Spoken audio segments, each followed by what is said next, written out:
Llegando al final de nuestro curso, nos queda el último tema y en el último tema, como vimos el día anterior, dimos desempleo y ahora vamos a dar pobreza. Más o menos vamos a ver qué se define por pobreza y los diferentes métodos que hay para medirla. La definición de pobreza puede ser muy amplia y pueden encontrar más de una definición. Una de las que me parece que es un poco concisa y que es clara es esta, que dice que la pobreza se puede entender como una carencia de una necesidad básica de una persona, es decir, que falta una de las dimensiones que se consideran básicas para el bienestar humano, que son relevantes para ese bienestar. Quiere decir que le pueda faltar que pueda tener, por ejemplo, un hacinamiento, o puede no tener una vivienda o una comida. Es una de las carencias o varias que se consideran relevantes en cuanto al ser humano. Uruguay generalmente tiene una calidad de vida bastante alta y es muy buena, los ingresos son altos en comparación a América Latina, pero a veces se puede criticar que no tiene una igualdad tan alta como en otros países, pero de todas maneras eso se ha ido corrigiendo con el pasar de los años. La forma en que se mide la pobreza hay varias formas, porque es algo multisectorial. No quiere decir que hay una sola forma de medirla, sino que se pueden tomar en cuenta distintos factores, como puede ser la salud, la educación, la vivienda, inserción laboral. Entonces se van a tomar distintos métodos que vayan directamente a los ingresos monetarios o métodos más social-económicos. Dentro de los primeros, que son los métodos monetarios, se ve en la concepción más antigua y más común de la pobreza y la más extendida, o sea, la pobreza o no pobreza se viene a dar por el nivel de ingresos que tiene la persona. Se compara ese nivel de pobreza de la persona dependiendo de los ingresos que tengan, es decir, que se mide una línea que dice los ingresos son 100 de acuerdo a una canasta básica y en base a eso se dice que si la persona o el hogar gana menos de esos 100 es pobre, pero tampoco consideran que han usado sus ingresos o la forma que han ido utilizando los mismos, porque puede haber diferencia en los hogares. Por eso se requiere establecer un umbral de ingresos o de línea de pobreza. Si se van haciendo relevamientos adecuados, es bueno este método porque en periodos cortos se puede saber cómo ha variado la economía de la empresa, de las personas y cómo se van manejando los mismos. Se critica, lógicamente, primero porque las variaciones en las características del individuo, por ejemplo, no es lo mismo que tenga 100 pesos una familia con adultos, que sean 2 adultos, a que sea una con 2 adultos y 5 niños, o que sea un anciano que necesite medicamentos para mejorar su salud, o que necesite internarse o cosas así. Entonces, otra crítica que se da, que generalmente se toma el ingreso per cápita por hogar. Esto quiere decir que se toma para medirla de acuerdo a un hogar, pero se le critica mucho que no hay una perfecta equidad en la distribución de los recursos de la gente y no se dan cuenta de esa distribución en los hogares. Por ejemplo, el padre de familia, que es capaz el que gana el dinero, la madre de familia también la puede ganar, quizás no lo divide de la misma manera, o quizás para los niños que van a la escuela se hace mayores gastos que para ellos mismos. Entonces eso se critica. Y el otro caso que se puede tomar es el ingreso per cápita, que también se ha criticado por no dar en cuenta las diferencias en las necesidades de cada individuo.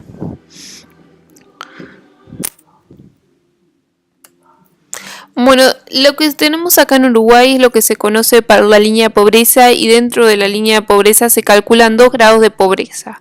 Una que se llama una línea que es la más baja de todas, que es la que se conoce como pobreza extrema o indigencia, y una que es superior, que es la pobreza más estricta. La diferencia de esto es que se hace una canasta básica de alimento que se hace a través de una encuesta de hogares y de gastos e ingresos en los hogares.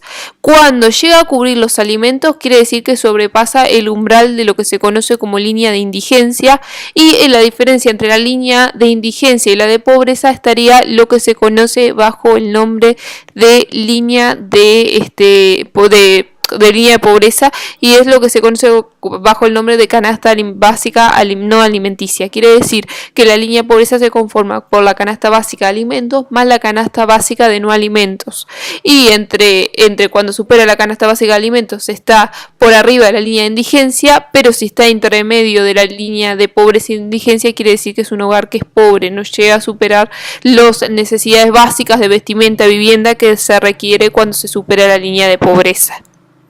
Si el ingreso per cápita del hogar es inferior, es pobre. Y cuando el hogar está por encima de la línea de pobreza, se dice que el hogar es no pobre. Quiere decir que podría cubrir con sus ingresos los gastos que puede tener. Y dentro de estas encuestas que se van haciendo, se van a ver cuáles son las estructuras de gasto promedio que van a tener. Esto es lo que ya dijimos, que la línea de pobreza se calcula con el valor de la canasta básica alimenticia más un plus que es por consumos no alimenticios. Esto se podría decir que se multiplica aproximadamente por 2 para el interior y por 3 en Montevideo para poder incluir la canasta básica no alimenticia. Si ven las fórmulas van a ver que es un poco más complejo calcularlo, pero básicamente es esa la idea de la misma. La línea de indigencia es cuando no superan ni siquiera los alimentos, son muy pobres, es extremo, no pueden alimentarle, no pueden cubrir sus necesidades de alimentación.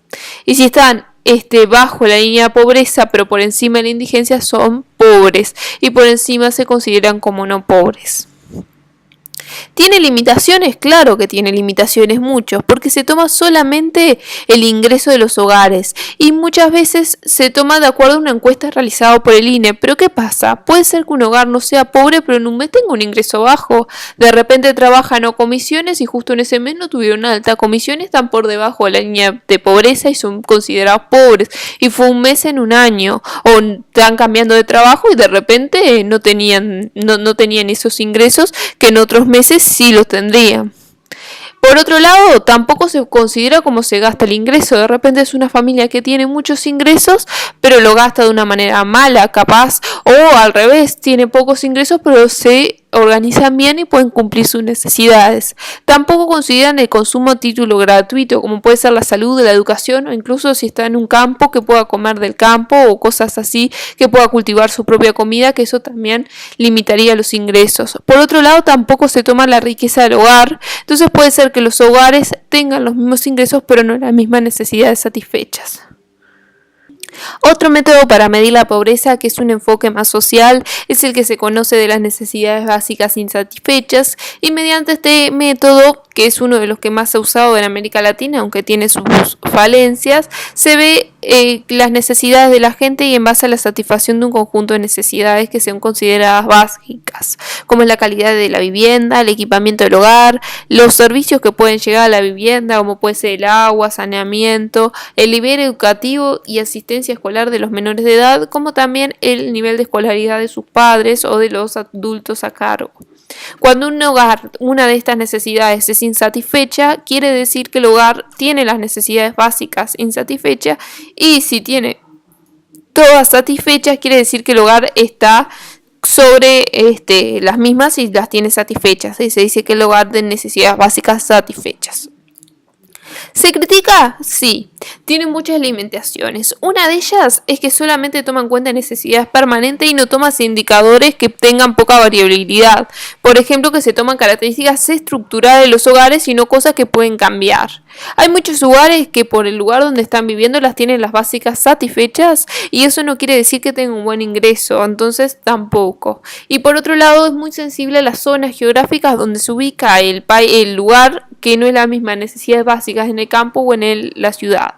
Otra de las cosas es que generalmente los hogares con necesidades básicas insatisfechas tienden a descender en el corto plazo o en el largo plazo. Esto quiere decir que al tomar en cuenta esas necesidades que quizás son comunes, no toman en cuenta otros niveles, y que generalmente si nosotros ampliáramos el caudal de necesidades básicas a otros aspectos, quizás habría más hogares por debajo de la misma. Por ejemplo, si se amplían las necesidades básicas, los hogares con necesidades insatisfechas van a aumentar.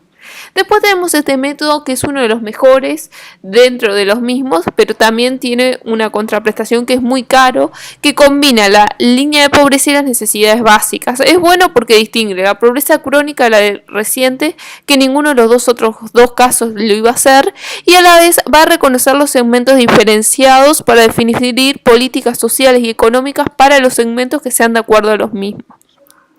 Se van a clasificar a los hogares teniendo en cuenta si tienen necesidades básicas insatisfechas y a la vez son pobres, es decir, que tienen ingresos insuficientes, se va a llamar pobreza crónica.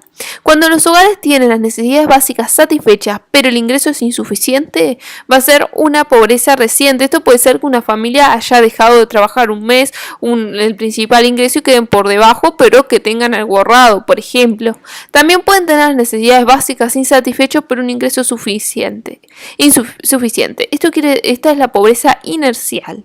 Generalmente esto se puede dar porque consiguió un trabajo, a la inversa que el anterior, un trabajo nuevo que tiene buenos ingresos, pero ha estado por debajo de la línea de pobreza muchos años y no puede cumplir con las necesidades básicas, y ahí se encuentra un problema. Y después están los lugares que se llaman con necesidades suficientes, o sea, tienen las necesidades básicas completas y que a la vez están por encima del ingreso de la línea de pobreza. Estos se conocen como no pobres. Las desventajas son varias. Entre ellas es que este método no ve la relación que hay entre las necesidades básicas y los ingresos, si aumentan, como varían las necesidades básicas, o tampoco mide la brecha entre uno y otro. Siempre va a ser mayor que otros niveles. Lo interesante es que toma la pobreza de distintas dimensiones y no hay un enfoque que sea autosuficiente para lo mismo. Otra cosa que tiene es que puede ver qué país, tienen comportamientos distintos a largo plazo. Puede identificarse situaciones de pobreza estructural que se van a tomar en cuenta bajo las necesidades básicas, y de pobreza coyuntural por un caso especial, como puede ser perder el trabajo, que se toma en cuenta el método de la línea de pobreza.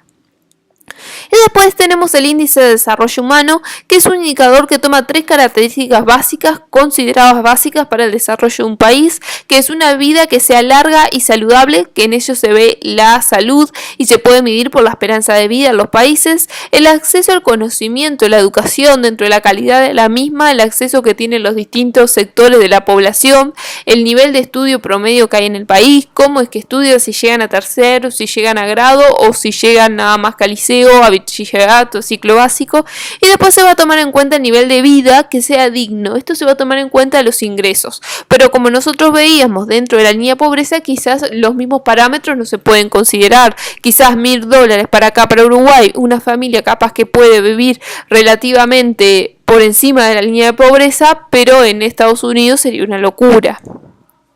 Y el IDH se va a tomar en cuenta valores de 0 a 1. Los países que están más cerca de 0 quiere decir que son los que están peores calificados, y los que están más por encima, cerca de 1, son los que están mejor rankeados de acuerdo al índice de desarrollo humano. Uruguay en el 2015 estaba en 0,795, que es un lugar que se ubica en el alto, más o menos. Se divide en 4 este índice para poder ir midiendo, que va al bajo para los valores menores a 0,55, el medio que va de esos valores hasta 0,699, el alto para los valores de 7 a 8 y el muy alto para valores de 8 más, que más o menos va hasta el 0,95.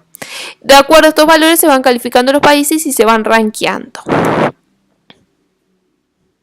Indicadores. Generalmente, uno de los aspectos que toma en cuenta es que se busca eliminar esas brechas del desarrollo humano, pero también se quiere garantizar a las generaciones futuras las mismas o incluso mejores oportunidades.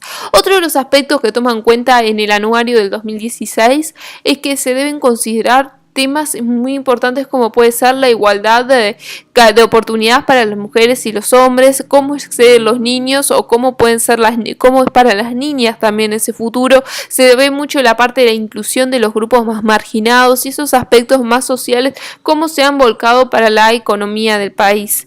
Generalmente se toma en cuenta, se quiere crear capacidades humanas para las personas para que participen activa y tomen sus propias decisiones ellos mismos mediante la mejora de su vida. Los indicadores, como lo veníamos diciendo, se toma en cuenta la esperanza de vida al nacer, que es la capacidad que va a tener de llevar a cabo una vida larga y saludable, los años de escolaridad y lo que se espera de las mismas, que son los años que se espera que vaya siguiendo adquiriendo conocimientos, y el ingreso nacional bruto per cápita, la capacidad de lograr una vida decente de acuerdo a los ingresos que tiene. Actualidad, en Uruguay ha tenido uno de los mejores índices de pobreza en América Latina y ha tenido un crecimiento muy bueno en los últimos 10 años, ha sido sostenido, que en otras épocas no se veía un crecimiento tan continuo. Los datos que se han divulgado por el INE dicen que en el 2016 la pobreza se ubicó al 9,4%. Eso significa que hay una mejora respecto al año anterior, que era solamente era un 9,7%. Es mayor en Montevideo que en el interior, y en particular es muy baja en las zonas rurales, donde solo alcanza el 2,7%. En el último año, el 6,2% de los hogares estaba por debajo de la línea de pobreza. El 20% de los niños que son menores de 6 años del país es pobre, llegando a casi un 30% en Montevideo, y del lado opuesto, si se consideran los mayores de 60 años, solamente el 2%. Generalmente se toman en cuenta los niños y los adultos mayores porque son los que se tiene una menor capacidad de poder mejorar esa calidad de vida al corto plazo. Entonces también se toman en cuenta estos sectores para ver cómo fluye la misma.